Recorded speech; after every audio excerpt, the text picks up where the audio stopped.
teníamos claro qué era la computación.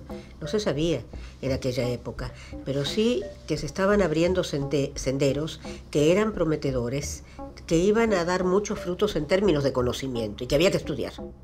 Yo tenía 27 años y tenía la oportunidad de tener una de las máquinas potentes en ese momento en el mundo y poder ver las interioridades y ver la evolución. Entonces, eso era algo enteramente distinto y me atrapó. 1, 0, 1, 1, 0, 0, 0, 1.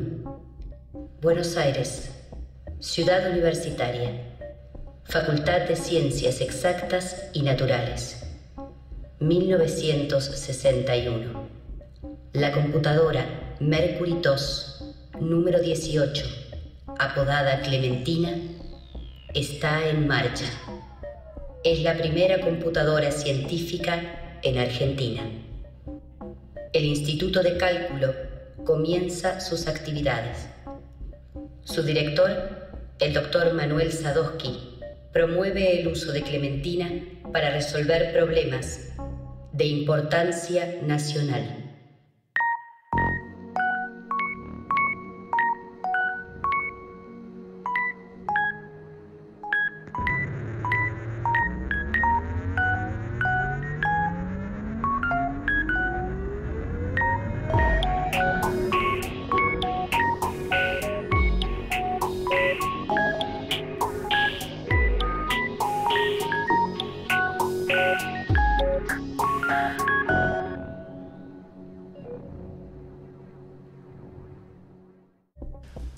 No hay proyecto que se pueda construir sin gente que tenga la mística, que adopte la mística de este proyecto. Y yo creo que acá tenemos muchos presentes que adoptaron la mística de este proyecto y que lo llevaron adelante. Un proyecto que estaba enmarcado en un proyecto de universidad que buscaba aportar al desarrollo económico y social del país. Ese fue el proyecto del Instituto de Cálculo.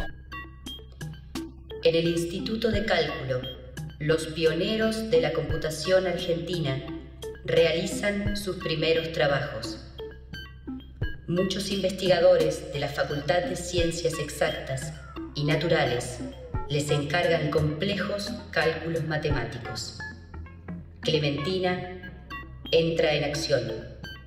Pasaba algo muy curioso, que la gente no tenía miedo de acercarse a la máquina. Porque la gente realmente al principio era la cosa tan desconocida y tenía cierto halo de magia que se acercaba con cierto temor, digamos. Era así, uno pertenecía a un grupo privilegiado, digamos, de alguna manera, que estaba trabajando con una cosa que se suponía que estaba en la punta de lo que se podía hacer en ciencia. Era maravilloso las cosas que podía hacer, que antes había que calcular a mano, o sea, y realmente fue un avance y hubo mucho entusiasmo en el poder calcular. Los físicos y los meteorólogos se emocionaban cuando les decíamos los cálculos que nos dejaron ya están resueltos y sistemas de ecuaciones pesados y demás. Y al día de hoy realmente yo digo, ¿cómo se hacían esos cálculos en la Mercury? Muy pesados, ¿no? Y los sacábamos. Si la máquina calculaba mal es porque uno se había equivocado y entonces había que hacer una corrección de todo eso y volver a reempezar todo el proceso. Y recuerdo que una vez llamamos a un, creo que era, no me acuerdo si físico o meteorólogo, no, creo que físico, bueno, le dijimos, ya está, lo suyo. Fue tal el entusiasmo que en lugar de caminar por los pasillos, tenía que caminar, él estaba al final de física, entonces tenía que caminar un ala del edificio, otra y otra para llegar al Instituto de Cálculo, eso es lo que había que hacer. No, él atravesó por la azotea del segundo piso para hacerlo en diagonal, claro, la diagonal es menor que la suma de los dos catetos, entonces volando, llegó. Y lo veíamos venir corriendo y le hacíamos señas, porque la puerta de vidrio de acceso al hall del Instituto de Cálculo estaba cerrada. Pero no se dio cuenta y él pasó. El doctor Manuel Sadowski difunde las virtudes de Clementina más allá de las fronteras de la facultad. Mientras tanto, un joven matemático español se encarga de formar a los programadores de Clementina. Su nombre es Ernesto García Camarero y es el jefe del área de programación del Instituto de Cálculo. Pues vaya mi reconocimiento y el de muchos de nosotros, porque él fue el que nos enseñó a programar. Era, digamos, finalmente en el aspecto de computación, era el número uno. Prácticamente todos los que programábamos en el Instituto de Cálculo tomamos los primeros cursos con él. Hay dos niveles de programación, que uno es el convencional, que es parecido al binario que yo traía de Roma, con alguna facilidad de programación, y otro lenguaje que es de alto nivel, que es el autocode. El autocode es un lenguaje de apariencia algebraica que está muy apto para aplicaciones numéricas. Pues esos dos tipos de formación los di yo durante los 3 años que estuve en el centro de cálculo, los 3 primeros años. Digamos, García Camarero fue la persona que un poco nos mostraba el camino. Además, Ernesto estaba en todos los proyectos de software. Una vez se recordó que oficialmente no figuraba en este o en aquel, pero estaba en todos, porque le consultábamos, lo hacíamos participar. García Camarero fue realmente la persona en la cual teníamos que mirarnos. Era el modelo a seguir. Evidentemente, si caracterizamos a un gerente como alguien que tiene una visión, que tiene un ideal, que tiene la capacidad de formar grupos de trabajo, de insuflarles optimismo, ese era Sadowski. Gracias a las gestiones del doctor Manuel Sadowski, Clementina se hace cada vez más popular. Los programadores del Instituto de Cálculo comienzan a enfrentar problemas encargados por muchos organismos nacionales, empresas públicas y privadas. Entre ellos están el Instituto Nacional de Tecnología Agropecuaria, la Comisión Nacional de Energía Atómica, el Consejo Nacional de Desarrollo, Yacimientos Petrolíferos Fiscales y Entel, la Empresa Nacional de Telecomunicaciones. O sea, en general todos los trabajos que tenían algún desafío implícito en cómo hacerlo. Uno estudia un problema, trata de resolverlo, ver por dónde le entra, ver qué herramientas conoce para aplicar o inventar las herramientas que sean necesarias y va y trata de resolverlo. Nosotros somos resolvedores de problemas. A veces había que empezar por hacer un método de resolución del problema que fuera adecuado a resolverlo con la computadora.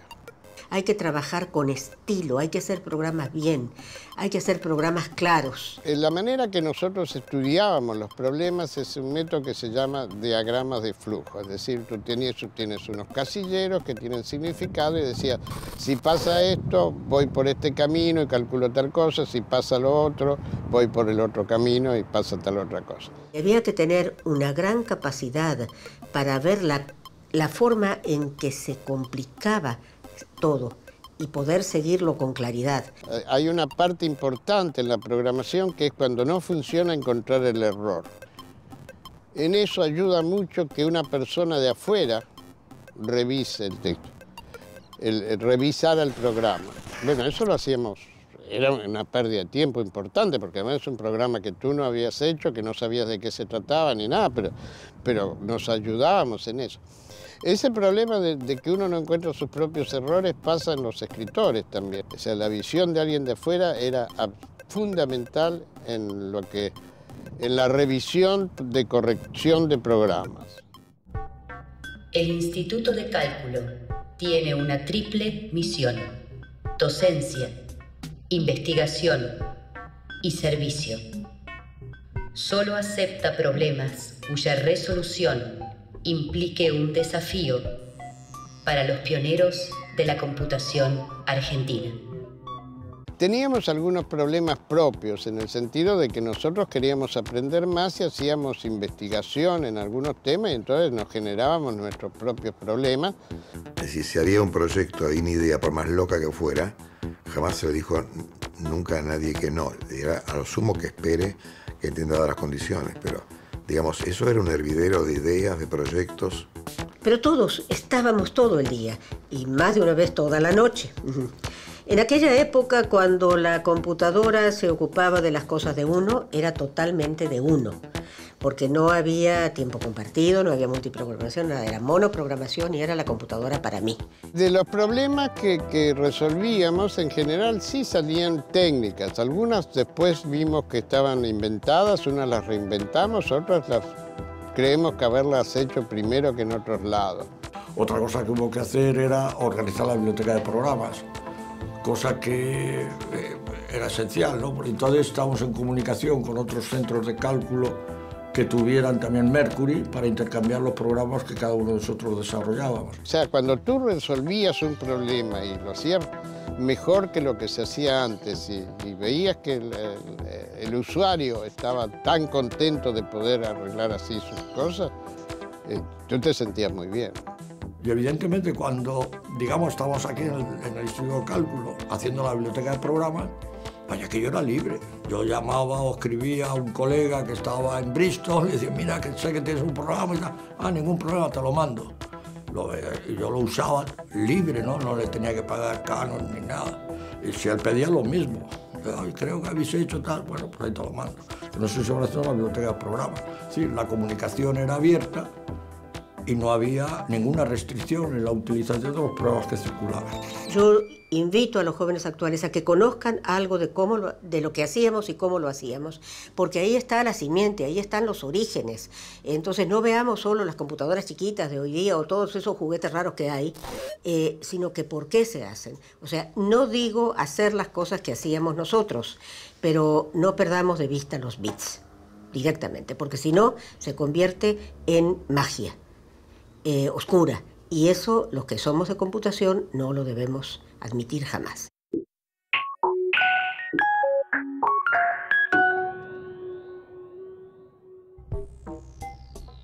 Esto es una especie de esquema de las distintas tareas que había que hacer para la ejecución del programa.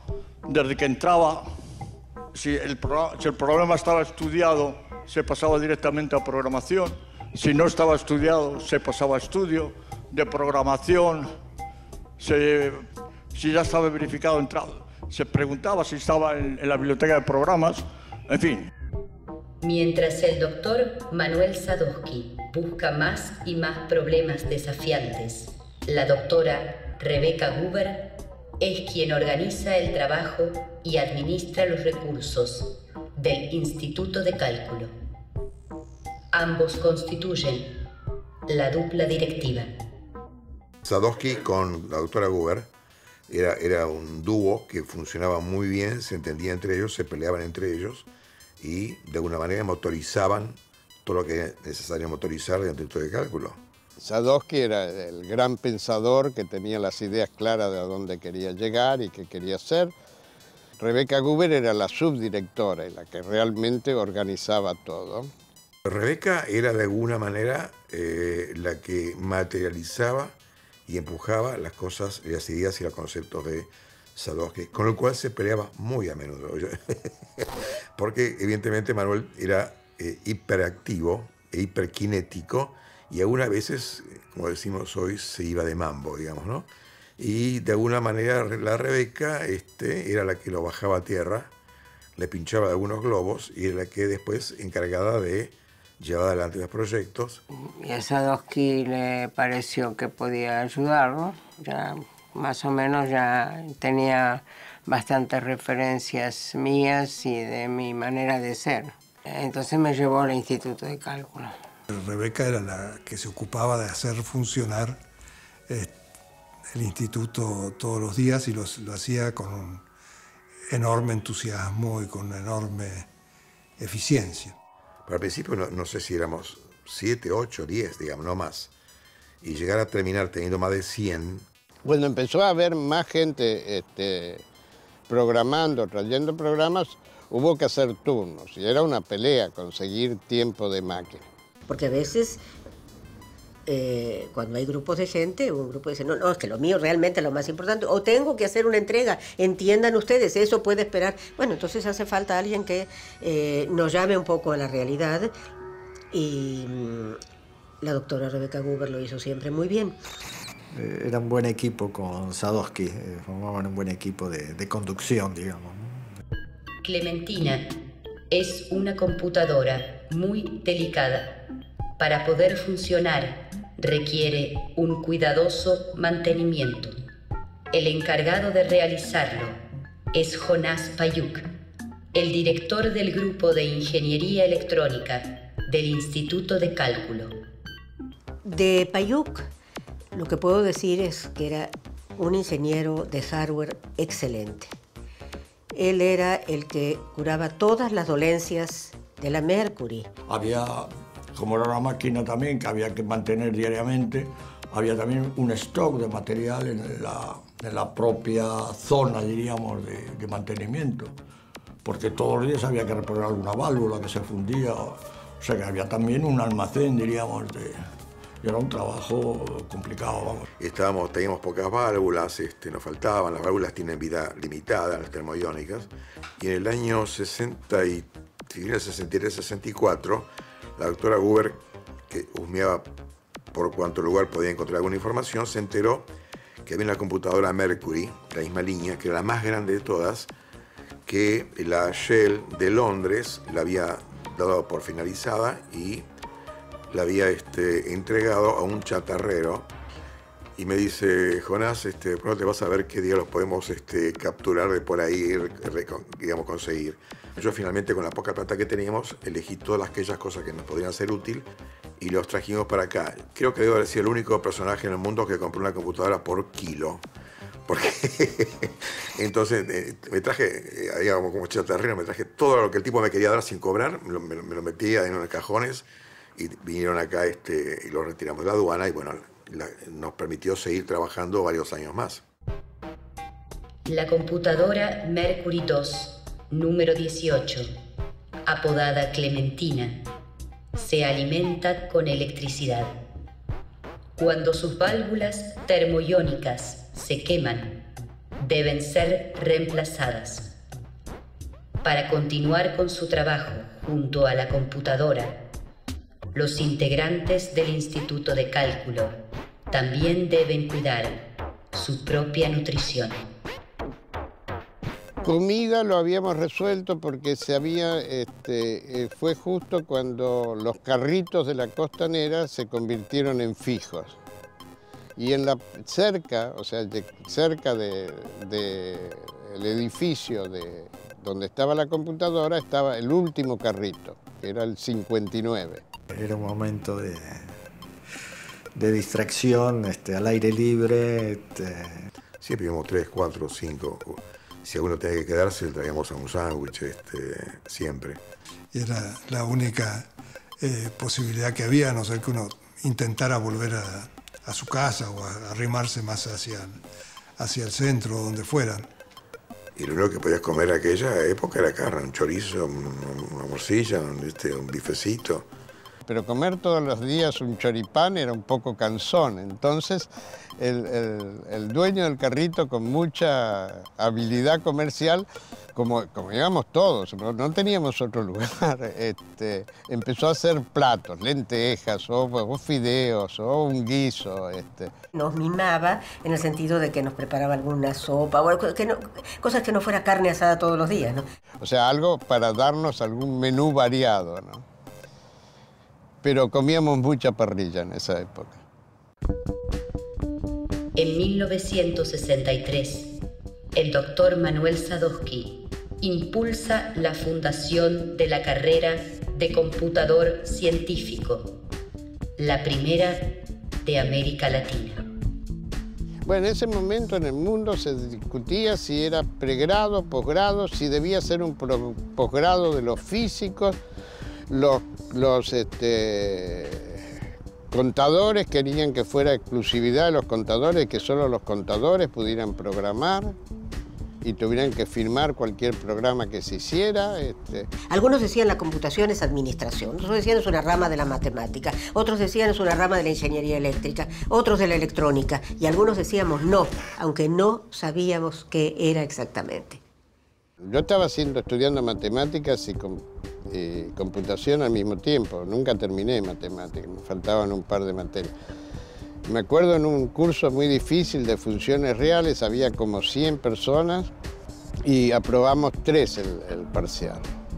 Y entonces el ayudante de primera, el muchacho recién graduado, un geniecito muy bueno y todo, dijo, si no sirven para matemáticas, vayan a estudiar computación.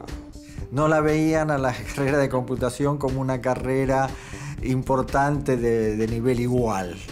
Un poco faltaba un poco la visión de lo que podía llegar a ser la computación. Eso a los que estábamos, a los que programábamos fundamentalmente en el Instituto de Cálculo, no nos gustaba. Por lo menos plantó la necesidad de que había que educar a la gente y generar generaciones de gente que esté enterada del tema. A pesar de las polémicas iniciales, la carrera de computador científico produce sus primeros egresados. Entonces se suscitan otras discusiones, un poco más triviales. El mismo día que yo daba análisis 3, también daba mi compañera Victoria Bajar, otra materia, ¿no? Con la cual ella también completaba la carrera de computador científico.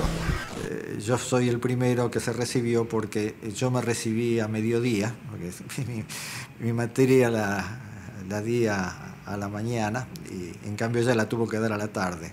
Él dice que es el primero, yo digo que somos los primeros, pero parece que sí, que él tiene razón, que él dio el examen en la mañana y yo di examen en la tarde. Bueno, no interesa, somos los 2 primeros. Y meses después, Araoz, en diciembre de ese año, del 64, se recibió. También estuvimos dando clase y en eso yo al menos reconozco que se nos pasaba la mano, porque los ejercicios que hacíamos a los pobres alumnos eran terribles, ¿no? Haga un ciclo que dibuje en doble ciclo una matriz que tenga forma de mariposa. Claro, no aprobaba a nadie, ¿no? Después yo me he encontrado con ex alumnos que dijeron que me odiaban mucho por esos ejercicios. Con el funcionamiento de la carrera de computador científico, el plan inicial del doctor Manuel Sadowski se completa. Los pioneros de la computación argentina van conociendo cada vez mejor a Clementina. Entre todos, colaboran para mejorar su rendimiento. Para nosotros era siempre sorpresivo, era siempre un desafío poder hacer algo más con la máquina.